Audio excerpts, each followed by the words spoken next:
ہاں تو کیا تم کسی ایسے شخص کو جانتے ہو جو یہاں سے کوہ مغرب کی وادی برف تک ہماری رہنمائی کرے؟ ہم کئی دن سے محض اس لیے رکے ہوئے ہیں کہ ہمیں کوئی اعتماد کا شخص نہیں مل رہا۔ شارق کا ذہن تیزی سے مختلف لوگوں کے بارے میں سوچنے لگا جنہیں وہ شہر روما میں جانتا تھا۔ دانیال کا خیال درست تھا کہ شارق ضرور ایسے کسی شخص کو جانتا ہوگا۔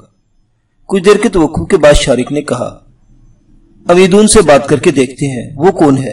وہ بھی ایک قلتی باشندہ ہے، لیکن وہ ساہوکار نہیں۔ وہ جب سے روما آیا یہیں بس گیا ہے، 2-3 سال میں ایک آدھ بار وطن واپس جاتا ہے۔ میری اس سے دوستی معرفس میں ہوئی تھی، وہ ہمارے جزیرے پر کچھ سامان خریدنے کے لیے آیا تھا۔ دانیال ابھی اس کے بارے میں اور بھی کچھ بتانا چاہتا تھا، لیکن اس کے پوچھنے سے پہلے ہی شارق نے بتانا شروع کر دیا۔ وہ ایک اچھا انسان ہے، دھوکہ نہیں دے گا، بالکل تم لوگوں جیسا ہے، باتیں بھی بہت کرتا ہے لیکن فضول نہیں بولتا۔ اس کی عمر 40 سال سے اوپر ہوگی، بال بچے دار ہے، خوشحال ہے۔ ہم اس کی خدمت میں درخواست کر سکتے ہیں، اسے کوئی لالچ نہیں دے سکتے۔ دانیال کو امیدون کا تعارف پسند آیا، اس نے شارق سے فوراً کہا، تو پھر بہت اچھا ہے، چلو چل کر اس سے بات کرتے ہیں۔ دانیال اب مزید وقت برباد نہیں کرنا چاہتا تھا، اسے ہر روز رات کو بستر پر قرطاجنہ کی کمواری یاد آ جاتی تھی جس نے اسے نہایت عجیب نظروں سے دیکھا تھا۔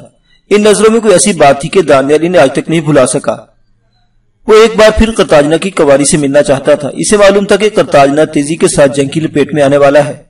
دانیال جنگ سے پہلے قرطاجنہ واپس لوٹنا چاہتا تھا، نہ جانے کیوں اب وہ اپنی آموسا کی تلاش کرنے کے بجائے صرف سنتوس کی بادشاہی میں ہی لگ گیا تھا۔ کہیں اس کے دل کے نہا خانے میں یہ بات پوشیدہ تھی کہ اس کی آموسا اسے قرطاجنہ میں ہی ملے گی۔ وہ قرطاجنہ واپس جانا چاہتا تھا، لیکن ابھی اس کے سفر کا اصل مقصد باقی تھا، اور وہ تھا سنتوش کی تلاش۔ حقیقت میں تو سنتوش کی تلاش وہ اضافی وعدہ تھا جو اس نے اپنی زرخرید کلاڈینا کے ساتھ کیا تھا، ورنہ کلاڈینا کو روم تک پہنچا کر اس کی اخلاقی ذمہ داری پوری ہو چکی تھی۔ شیتا ہر وقت اپنے دل پر دانیال کے احسانات کا بوجھ لے کر یہ سوچتی رہتی کہ سنتوش کی تلاش اس کی اپنی ذمہ داری تھی جو اس نے دانیال اور کلاڈینا کے کندھوں پر ڈال دی تھی۔ لیکن کلاڈینا ہر بار اسے یہ کہہ کر چپ کرا دیتی کہ دانیال سنتوش کے ساتھ اپنی محبت آموسا کو بھی ڈھونڈ رہا ہے۔ حالانکہ دانیال نے روم کے شہر میں بھی اتنی شدت کے ساتھ آموسا کے بارے میں نہ پوچھا جتنی تندہی کے ساتھ وہ سنتوش کے سراغ لگا رہا ہے، اور پھر اسے سراغ مل گیا۔ شارق اور دانیال لوگوں سے پوچھتے پچھاتے بالآخر قلتی تاجر امیدون کے گھر آ پہنچے، اور یہ اتفاق تھا کہ امیدون گھر پر ہی مل گیا۔ اس نے شارق کو پہچان کر تپاک کا اظہار کیا اور اسے لے کر اپنے مہمان خانے میں آ گیا۔ ہاں اب کہو شارق، کیا معاملہ ہے؟ لگتا ہے اس بار تم کسی کام سے آئے ہو۔ ہاں ٹھیک پہچانا، میں اس بار واقعی کسی کام سے آیا ہوں۔ کہو مجھے خوشی ہوگی تمہارے کام آ کر۔ تب شارق نے امیدون کے سامنے سارا قصہ کہہ دیا۔ اس عرصہ میں دانیال خاموش بیٹھا رہا جس وقت امیدون کو شارق یہ قصہ سنا رہا تھا۔ اس وقت دانیال نہ جانے کیوں بار بار امیدون کی طرف دیکھ کر یہ سوچنے لگتا کہ امیدون سردار پولابیس کو ذاتی طور پر جانتا ہے۔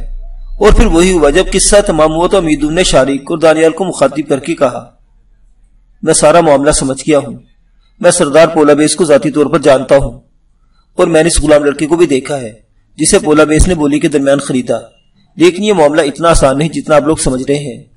قلتی سرداروں میں خوبصورت لڑکوں کو رکھنا دستور ہے، اور جو کوئی نیا لڑکا لے کر آتا ہے اس کی شان بڑھتی ہے۔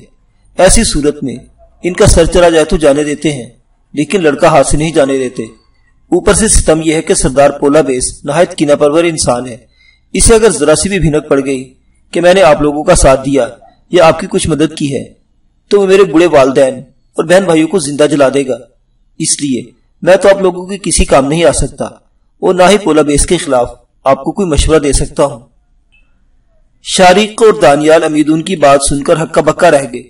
اس نے تو دو ٹوک الفاظ میں انکار کر دیا تھا۔ اس کا مطلب تھا کہ وہ کسی قیمت پر ان کا ساتھ نہ دیتا۔ دانیال کے شاطر دماغ نے تو یہاں تک بھی سوچ لیا تھا کہ امیدون مدد تو ایک طرف ان کی مخالفت کرتے ہوئے سردار پولابیس کو قبل از وقت ان کی آمد کی اطلاع پہنچا دے گا۔ دانیال دل میں پریشان ہو گیا۔ اس نے شارق کی طرف دیکھا، پھر امیدون کی طرف دیکھا، پھر شارق کی طرف دیکھا، اور پھر وہ بات کہہ دی جسے کہتے ہوئے جھجک رہا تھا۔ اس نے کہا، شارق تمہارا دوست اچھا ہے۔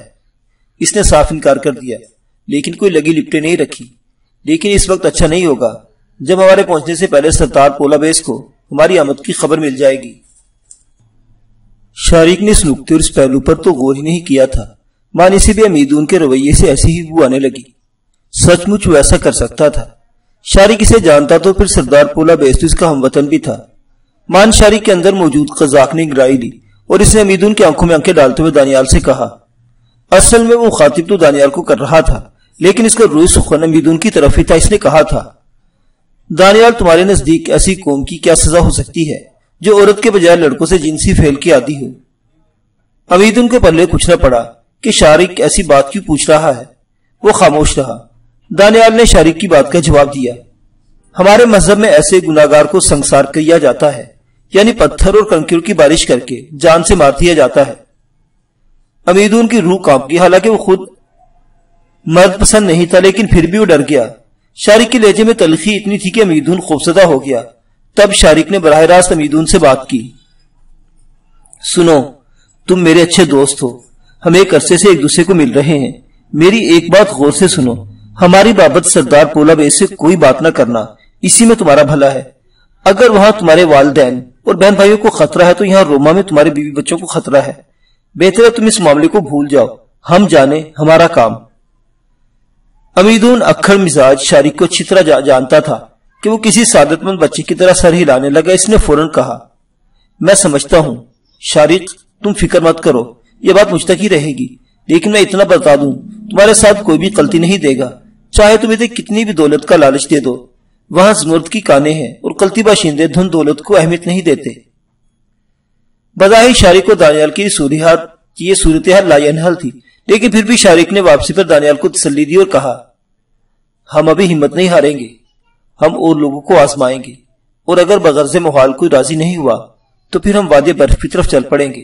کیا ہم از خود نہیں جا سکتے؟ شارق کی بات معقول تھی۔ دانیال نے جواب میں سر ہلا دیا۔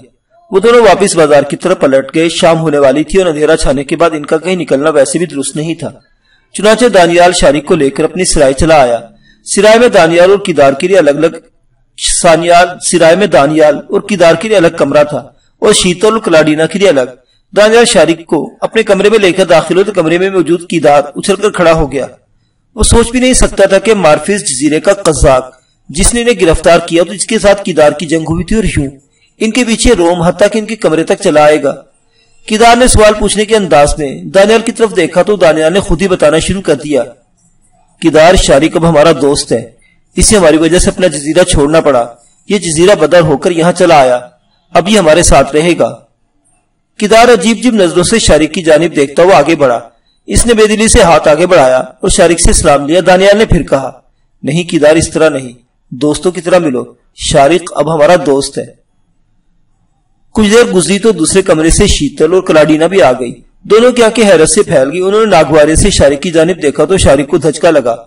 وہ اپنی جذباتی کیفیت ضبط کر کے نہایت خلوص سے کہنے لگا، آپ لوگوں کو میری وجہ سے دکھ پہنچا، لیکن اب میں اس کا ازالہ کرنا چاہتا ہوں، آپ مجھے معاف کر دیں، میں اپنے کیے پر شرمندہ ہوں۔ اس کا خاص روئے سخن کلاڈینا کی طرف تھا۔ کلاڈینا کے چہرے پر یک لخت سرخی چھا گئی۔